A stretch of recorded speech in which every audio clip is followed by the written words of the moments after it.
हम देखते हैं कि एक बीज जब तक मिट्टी में बोया नहीं जाता वो अकेला रहता है, लेकिन जब वो मिट्टी में बो दिया जाता है तो वो फलवंत हो जाता है। मेरे प्रियो, यीशु बोया गया ताकि हम फलवंत हो जाएं। हालेलुया। आज सवेरे मैं कलीसिया के लोगों से बात कर रहा था कि जब प्रभु यीशु मसीह का जन्म हुआ तब आसमान में स्वर्गदूत मंडरा रहे थे और उन्होंने गडरियों से कहा कि आज दाऊद के नगर में तुम्हारे लिए उद्धारकर्ता जन्मा है। शब्द पर ध्यान दीजिएगा, आज दाऊद के नगर में तुम्हारे लिए उद्धारकर्ता जन्मा है। यह नहीं कहा था कि तुम्हारे लिए आज दाऊद के नगर में कोई संत जन्मा है, कोई महात्मा जन्मा है, कोई गुरु जन्मा है, कोई पैगंबर जन्मा है। आज दाऊद के नगर में तुम्हारे लिए उद्धारकर्ता जन्मा है। हालेलुया। यीशु कौन है?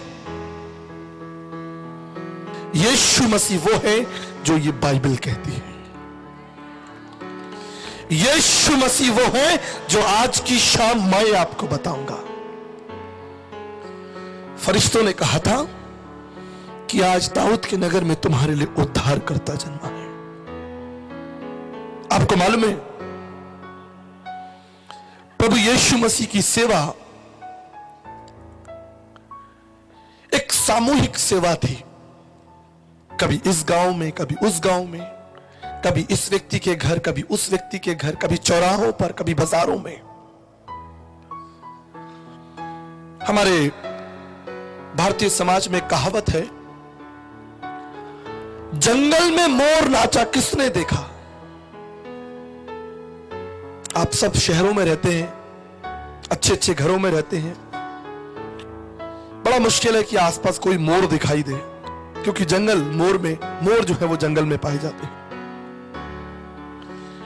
जंगल में मोर नाचा किसने देखा।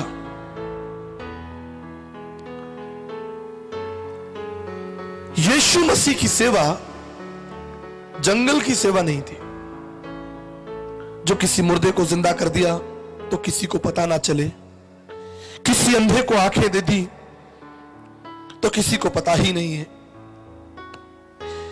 बाइबल बताती है कि जब यीशु मसीह अपने घर से निकलते थे या अपने स्थान से निकलते थे, हजारों की भीड़, लाखों लोगों की भीड़ यीशु मसीह के पीछे चलती थी। हजारों लोग। और जिसके विषय में बाइबल बताती है, जकई नाम का एक व्यक्ति जो स्थानीय चीफ टैक्स कलेक्टर था, he was a chief income tax officer, वो यीशु मसीह से मिलना चाहता था। Very famous personality, chief income tax commissioner, वो यीशु मसीह से मिलना चाहता था लेकिन नहीं मिल सकता था। क्यों? क्योंकि इतनी भीड़ यीशु मसीह के पीछे चलती थी। वचन बताता है कि स्त्री जो बहुत बीमार थी, वो यीशु को छूना चाहती थी, मिलना चाहती थी, बात करना चाहती थी, अपनी बीमारी के विषय में बताना चाहती थी, लेकिन इतनी भीड़ यीशु मसीह के पास थी, उसके पास ये समय नहीं था कि वो जाकर यीशु से बात करे, अपनी समस्या बताए। तो उसने अपने मन में सोचा, कोई बात नहीं, अगर मैं यीशु से मिल नहीं सकती, बात नहीं कर सकती, कोई बात नहीं, मैं सिर्फ उसके वस्त्र को छू लूंगी, ठीक हो जाऊंगी। और वचन में लिखा है, उसे 12 वर्ष से लहू बहने का रोग था। सिर्फ यीशु मसीह के वस्त्रों को छू लेने से यीशु तमाम उन विधियों पर विश्वास रखे। क्यों? क्योंकि अब वो आ गया है जिसको उस विधि को मानने वाले लोग दंडवत करते हैं। अब हमको उन विधियों को दंडवत करने की आवश्यकता नहीं है, हमें प्रभु को दंडवत करने की आवश्यकता है। और वचन बताता है, बाइबल बताती है कि उस प्रभु यीशु मसीह ने एक अद्भुत जीवन जिया, जिसके विषय में लिखा है, आसमान के नीचे पृथ्वी पर मनुष्यों के बीच कोई दूसरा व्यक्ति नहीं हो सकता। निष्कलंक जीवन, अद्भुत विराट अगम्य जीवन। कुछ लोग कहते हैं यीशु मसीह धर्म बदलने आया, अरे वो तो ईसाई बन गए। इस पवित्र शास्त्र बाइबल में कहीं पर ईसाई शब्द नहीं आता। इस पवित्र शास्त्र बाइबल में ईसाई शब्द नहीं आता। इस पवित्र शास्त्र बाइबल में जो शब्द आता है वो है परमेश्वर के बेटे और बेटियां। जितनों ने उसे ग्रहण किया वो ईसाई नहीं बने, वो परमेश्वर के बेटे और बेटियां बन गए। हालेलुया। होशे नबी 4:6 में लिखा है, बिना ज्ञान के मेरी प्रजा नष्ट हो गई। तमाम ऐसे लोग जो यीशु मसीह के विषय में गलत बोलते और सोचते हैं, उनके मनों में प्रभु यीशु मसीह के प्रति कड़वाहट है, मसीह समाज के प्रति कड़वाहट है। मेरा उनसे निवेदन है, विनती है, प्रार्थना है, केवल एक बार इस नए नियम का अध्ययन कीजिए। सिर्फ एक बार। जब आप इस नए नियम का अध्ययन कर लेंगे तो दर्शन शास्त्र में लिखा है, विद्या ददति विनयाम विनयात यात्री पात्रत्वम पात्रत्वा धनम मापेत्री धनि धनम तथा सुखम। विद्या ददति विनयम विनयात यात्री पात्रत्वम पात्रत्वा धनम मापेत्री धनि धनम तथा सुखम। द नॉलेज ऑफ गॉड, ईश्वरीय ज्ञान, परमेश्वर का ज्ञान, वचन का ज्ञान। इस वचन का ज्ञान आपको अंधकार से निकाल लेगा। इसलिए हमारे इस विराट पावन भूमि पर, हमारी मातृभूमि पर, भारत देश में एक सुंदर प्रार्थना की गई थी। ऋग्वेद उसका 3 मंडल 62 श्लोक, यजुर्वेद 36:3 में लिखा है, God you are the giver of life. ओ परमेश्वर, आप जीवन के दाता हैं, जीवन के स्रोत हैं, जिंदगी का स्रोत है, जिंदगी का आरंभ है। The best over of happiness, आप आनंद का स्रोत हैं, आप आनंद का स्रोत हैं। May we receive your supreme sin destroyer light. हमें एक ऐसी ज्योति दीजिए, एक ऐसा प्रकाश दीजिए जिससे हमारे पाप दूर हो जाएं। May you guide our intellect in the right direction, और आप हमारी बुद्धि को सही पथ पर ले जाएं। पर बड़ा दुख लगता है जब कुछ लोग ईश्वर के पवित्र शब्द को, ईश्वर के पवित्र वचन को अपनी सीमित बुद्धि या अज्ञानता के कारण उसे किसी विशेष धर्म या जाति से जोड़ देते हैं। अज्ञानता लिखा हुआ है, विद्या ददति विनयम विनयाद यात्री पात्रत्वम पातित्व धनम मापेति धनाधनम। द नॉलेज ऑफ गॉड, जब तक ईश्वरीय ज्ञान नहीं होगा हम यही बातें करते रहेंगे। हरा रंग उस धर्म का है, सफेद रंग उस धर्म का है, केसरिया उसका है। ये हमारी किताब है, वो तुम्हारी किताब है। ये हमारा शब्द है, ये तुम्हारा शब्द है। ये हमारा भगवान है, ये तुम्हारा भगवान है। तुम भगवान के ठेकेदार हो क्या? वो परमेश्वर जिसने मनुष्य को जीवन दिया है, वो परमेश्वर जिसने मनुष्य को बनाया है, उसने मनुष्य में भेद नहीं किया, तो तुम कौन हो गए भेद करने वाले? इसलिए याद रखिएगा, वचन में लिखा है, झूठ के चाहने वाले, झूठ के गढ़ने वाले और इस तरह के मूर्ख कदापि उस लक्ष्य को प्राप्त नहीं कर सकते, कदापि नहीं। वो कदापि परमेश्वर के उस अनुग्रह को प्राप्त नहीं कर सकते। मेरे प्रियो, परमेश्वर किसी धर्म का, किसी जाति का नहीं है। इस पृथ्वी पर रहने वाले हर एक व्यक्ति को वो समान प्रेम करता है। बाइबल कहती है उसने जगत से ऐसा प्रेम किया। हालेलुया।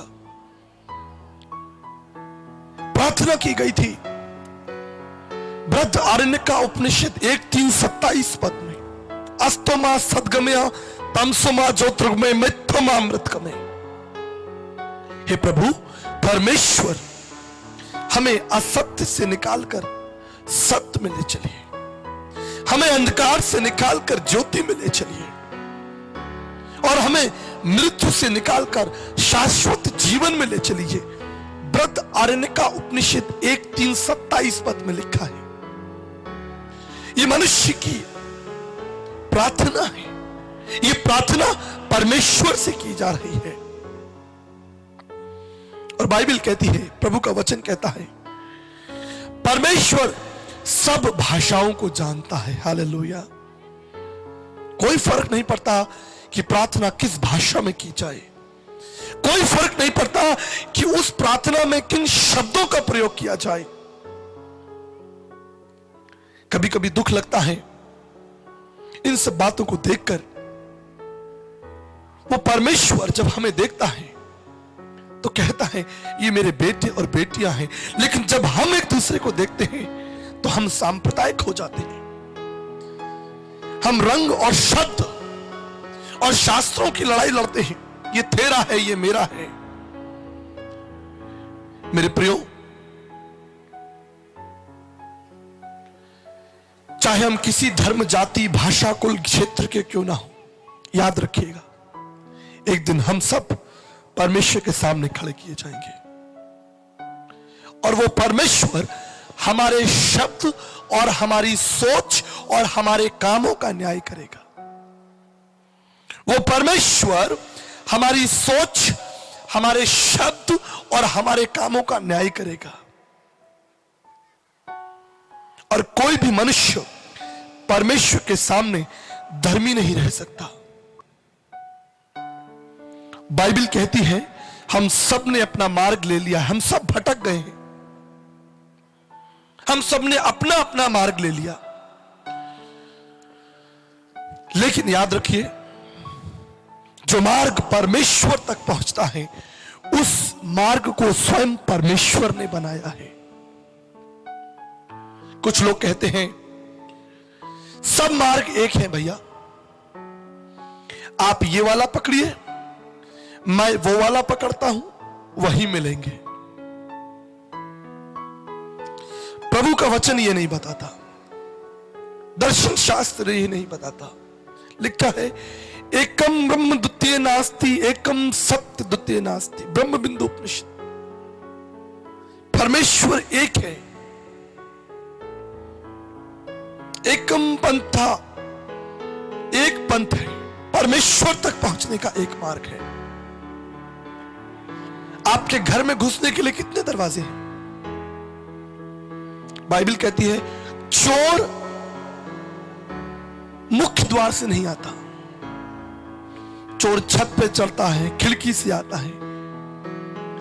लेकिन जो मेहमान है, जो आदरणीय है, जिससे हम प्रेम करते हैं, उसको छत पर चढ़ने की आवश्यकता नहीं है। वो सम्मान के साथ उस मुख्य द्वार से प्रवेश करता है। इसलिए वचन में लिखा है उस परमेश्वर तक पहुंचने का केवल एक मार्ग है और एक द्वार है, और वो है प्रभु यीशु मसीह।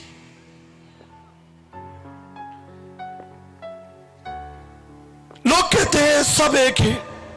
सुनिए, इसलिए कहते हैं क्योंकि उन्होंने वचन नहीं पढ़ा।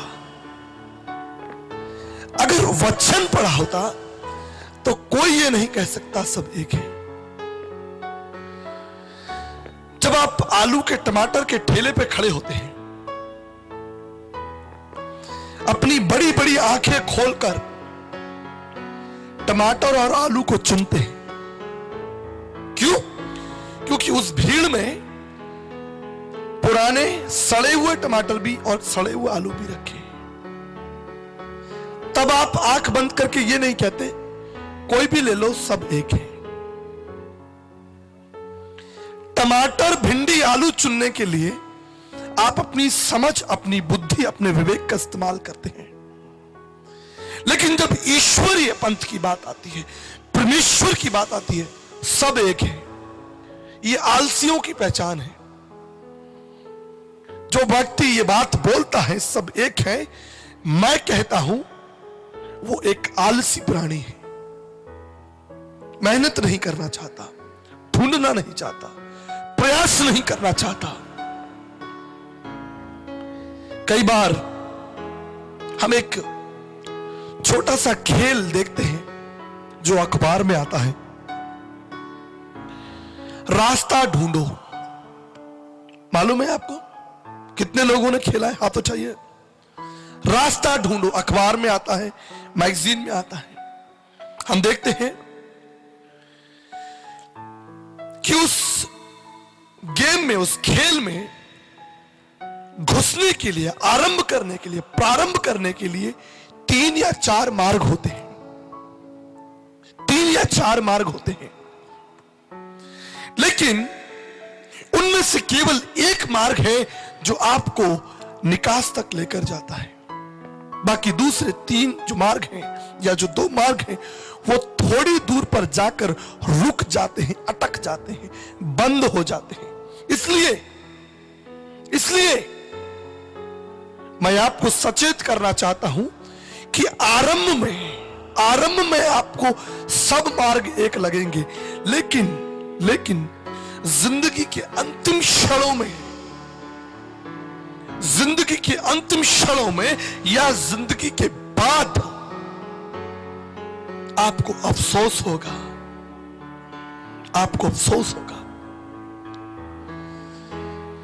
जब एक एरोनॉटिक इंजीनियर या एक वैज्ञानिक चांद पर जाता है, उसे चांद पर पहुंचना है, तो पृथ्वी में बहुत सारे ऑर्बिट्स होते हैं। उन ऑर्बिट्स के मार्ग को उसे पकड़ना होता है चांद पर पहुंचने के लिए। और उस वैज्ञानिक के लिए जरूरी है कि अगर वो चांद पर पहुंचे तो जरूरी है कि वो ऑर्बिट नंबर 24 से जाए। अगर वो ऑर्बिट 23 या 25 या और दूसरे ऑर्बिट पकड़ ले, वो कदापि चांद पर नहीं पहुंच सकता, कदापि नहीं पहुंच सकता। उसके लिए आवश्यक है कि वो ऑर्बिट नंबर 24 से जाए। बिल्कुल इसी तरह ईश्वरीय ज्ञान, ईश्वरीय समझ, ईश्वरीय समर्पण, ईश्वरीय रास्ता सिर्फ एक है। इसलिए यीशु मसीह ने कहा है, मार्ग, सत्य और जीवन मैं ही हूं। यीशु ने यह नहीं कहा मार्ग, सत्य और जीवन मैं भी हूं। रुक जाइए, वह लिखा है मार्ग, सत्य और जीवन मैं ही हूं, बिना मेरे द्वारा कोई उस राज्य में प्रवेश नहीं कर सकता। No one can enter. He is the gate. वो मुख्य द्वार है। किसी ने कहा, अरे यीशु मसीह तो घमंडी है, बोलते हैं मैं द्वार हूं, मैं जीवन का जल हूं, मैं जीवन की रोटी हूं। मैं शब्द तो घमंडियों का शब्द है, घमंडी आदमी बोलता है। रुक जाइए, अगर मैं आपसे कहूं कि मैं एक इंजीनियर हूं और मैंने आगरा यूनिवर्सिटी को 2005 में टॉप किया है, तो क्या मैं घमंडी हूं? मैं इंजीनियर हूं तो मैंने कहा है, मैं हूं तो हूं। इसलिए प्रभु कहते हैं मैं हूं सो। हालेलुया। ये तो अज्ञानी की बात है, अज्ञानी आदमी नहीं समझता। एक कबाड़ी